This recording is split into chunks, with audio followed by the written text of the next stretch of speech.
নমস্কাৰ, মোৰ চেনেলৰ অন্য এটা নতুন ভিডিঅ'লৈ আপোনালোক সকলোকে স্বাগতম জনাইছোঁ। আশা কৰোঁ সকলো ভালে আছে, ময়ো ভালে আছোঁ। আমাৰ ঘৰত এতিয়া লাহে লাহে পানী শুকাব ধৰিছে, তো মই ঘৰলৈ যাম আৰু তাৰ পৰা ভিডিঅ' পাব। কিন্তু এতিয়া যিহেতু মাৰ ঘৰত আছোঁ, গতিকে দিনটো কি কৰোঁ কি নকৰোঁ তেনেকুৱাকৈ সৰু সুৰা ভিডিঅ' এটা বনাওঁ বুলি ভাবিছোঁ। আশা কৰোঁ ভিডিঅ'টো চাই আপোনালোকে ভাল পাব, তো ভিডিঅ'টো শেষলৈকে চাই থাকক। আজি হৈছে সোমবাৰ ২৭ তাৰিখ আৰু এতিয়া ৰাতিপুৱা ১০টামান বাজিলে। মই ৰাতিপুৱাৰ ভাত খালোঁ, ময়ূৰে শুই আছে। এতিয়া মই ভাবিছোঁ অকণমান মই পঢ়োঁ। ৩ তাৰিখে যিহেতু DHSৰ এক্সাম আছে, এই এক্সামটো ১৯ তাৰিখে আছে। যিসকলে এপ্লাই কৰিছে তেখেতসকলে জানে বাৰু। এক্সামটো যিহেতু পষ্টপন হ'ল, এতিয়া ৩ তাৰিখে হ'ব বুলি কৈছে। তাৰ কাৰণে মই একো পঢ়া হোৱা নাই। যিহেতু পানী হ'ল, সেইবোৰ চিন্তা কৰি থাকোঁতে তেনেকৈ সময়বোৰ গ'ল, একো পঢ়া হোৱা নাই। সেয়ে ভাবিছোঁ অকণমান পঢ়োঁ। আৰু এইসকলৰ ভিতৰত কোনে কোনে এক্সাম দিব জনাবচোন। ঘৰৰ কিছু পৰিৱেশ আপোনালোকক দেখুৱালো। আজি কিন্তু বতৰটো একেবাৰে ৰ'দ নাই, কিন্তু গৰমটো পুৰা আছে। ৰাতিপুৱাৰ পৰা আৰু ভিডিঅ' কৰা হোৱাই নাই। ইটো সিটো কৰি ময়ূৰৰ লগত লাগি থাকোঁতেই গ'ল, তেনেকৈয়ে দিনটো পাৰ হ'ল। এতিয়া আমি পাৰ্লাৰত যাব ওলাইছোঁ। মই বহাগ বিহুতে থ্ৰেডিং কৰা, সেয়া দেখিছেনে, বেয়া দেখা হৈছে। মানে থ্ৰেডিং কৰিলে কৰিয়ে থাকিব লাগে, বেয়া দেখি। সেইকাৰণে ভাবিছোঁ থ্ৰেডিংটো কৰি আহোঁ, আৰু যদি মানুহ নাথাকে তেতিয়াহ'লে চুলিখিনি অকণমান কাটিম। যদি মানুহ বেছি থাকে তেতিয়াহ'লে চুলি নাকাটো বাৰু। আমি যাওঁগৈ। এটা ৰাস্তা পাই সেইটোৰে সোমাই আহিব লাগে। সেইটো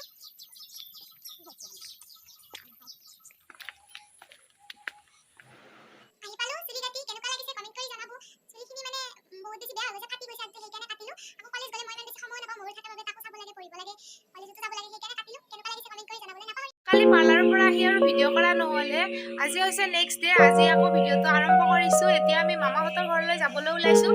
আমাৰ ঘৰৰ পৰা মামাহঁতৰ ঘৰ বেছি দূৰ নহয়। কালি যি HS এক্সামৰ ৰিজাল্ট দিছে, তাতে মানে আমাৰ মামাহঁতৰ ভণ্টিজনীও দিছিলে। তাইৰ ৰিজাল্ট ভাল হোৱা বুলিয়ে খবৰ পাইছোঁ। সেয়ে ভাবিছোঁ খবৰ লৈ আহোঁ। তাই ফাৰ্ষ্ট ডিভিজন পোৱা বুলি শুনিছোঁ, কিন্তু বহুত কষ্ট কৰি পাইছে তাই। মানে নিজেও শালত বহে আৰু মামীও শালত বহে, তেনেকুৱাকৈ কষ্ট কৰি পাইছে। চকুৰে ভালদৰে দেখা নাপায়।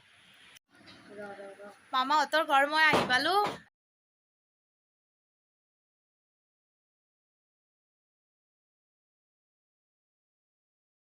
এই মামী সেইটো কিবা কৰি আছে, আৰু সেইজনী মোৰ ভণ্টিজনী, তাইয়ে ফাৰ্ষ্ট ডিভিজন পাইছে। আচলতে কোনোবাই ভাবিব পাৰে যে ফাৰ্ষ্ট ডিভিজন পালেইনো ভিডিঅ' বনাব লাগেনে। তাই আচলতে ফাৰ্ষ্ট ডিভিজন পাইছে যদিও বহুত কষ্ট কৰি পাইছে। এইখন শালখন দেখিছেনে, এইখন তাইও বোৱে মামীও বোৱে, আৰু মামী বেলেগৰ ঘৰতো শালত বহে। তেনেকুৱাকৈ ঘৰখন চলাই আছে। তাই শালত বহাৰ উপৰিও কলেজত যায় যিখিনি মানে ক্লাছ কৰে সেইখিনিৰ ওপৰতে তাই পৰীক্ষা দি ফাৰ্ষ্ট ডিভিজন পাবলৈ সক্ষম হৈছে। আৰু ঘৰতো কোনো মানে দেখুৱাই দিব পৰা মানুহ নাই। মামা মামীও বেছি শিক্ষিত নহয়, নিজে যিখিনি ক্লাছ কৰি নোটছ আহৰণ কৰিছে সেইখিনিৰ ওপৰতে পৰীক্ষা দি ফাৰ্ষ্ট ডিভিজন পাইছে। সেইকাৰণে বহুত বেছি ভাল লাগিছে মনটো। তাইৰ লগত কথা পাতিম বাৰু। তাই আছে চাই।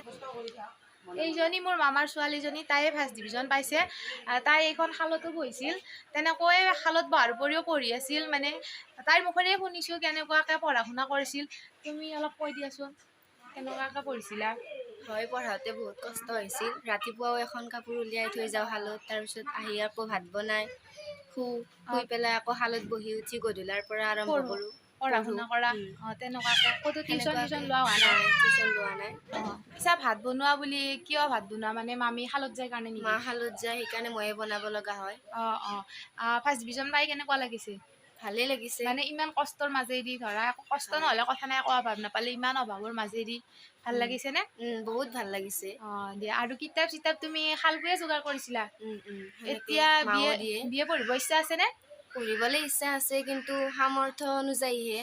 শুৱালকুছি কলেজত পঢ়িবৰতো মনেই আছে। কিয়, কিবা মেজৰ ল'ম বুলি ভাবিছানে নাই? মেজৰ ল'ম বুলি ভাবিছোঁ অসমীয়াত। ঠিক আছে, ভালেই। অসমীয়াত মেজৰ ল'বা। মোৰো অসমীয়াই আছিল প্ৰধান বিষয়।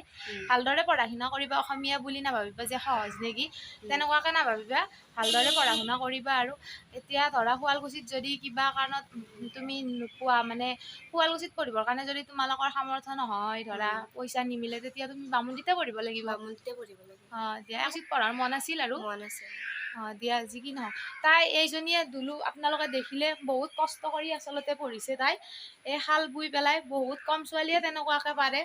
তাই যে পাৰিছে তাইৰ মনোবলটোক আৰু তাইৰ কষ্টখিনিক মই শলাগ লৈছোঁ। মই দিবৰ কাৰণে মোৰো বৰ বিশেষ সামৰ্থ্য নাই, ময়ো পঢ়িয়ে আছোঁ বৰ্তমান, যদিও বোৱাৰী বা এগৰাকী মাতৃ তথাপি মই পঢ়িও আছোঁ। সেইকাৰণে যি কি নহওক কিবা এটা মোৰ সামৰ্থ্য অনুযায়ী সৰু কিবা এটা দিছোঁ, তুমি কিবা এটা কিনি ল'বা।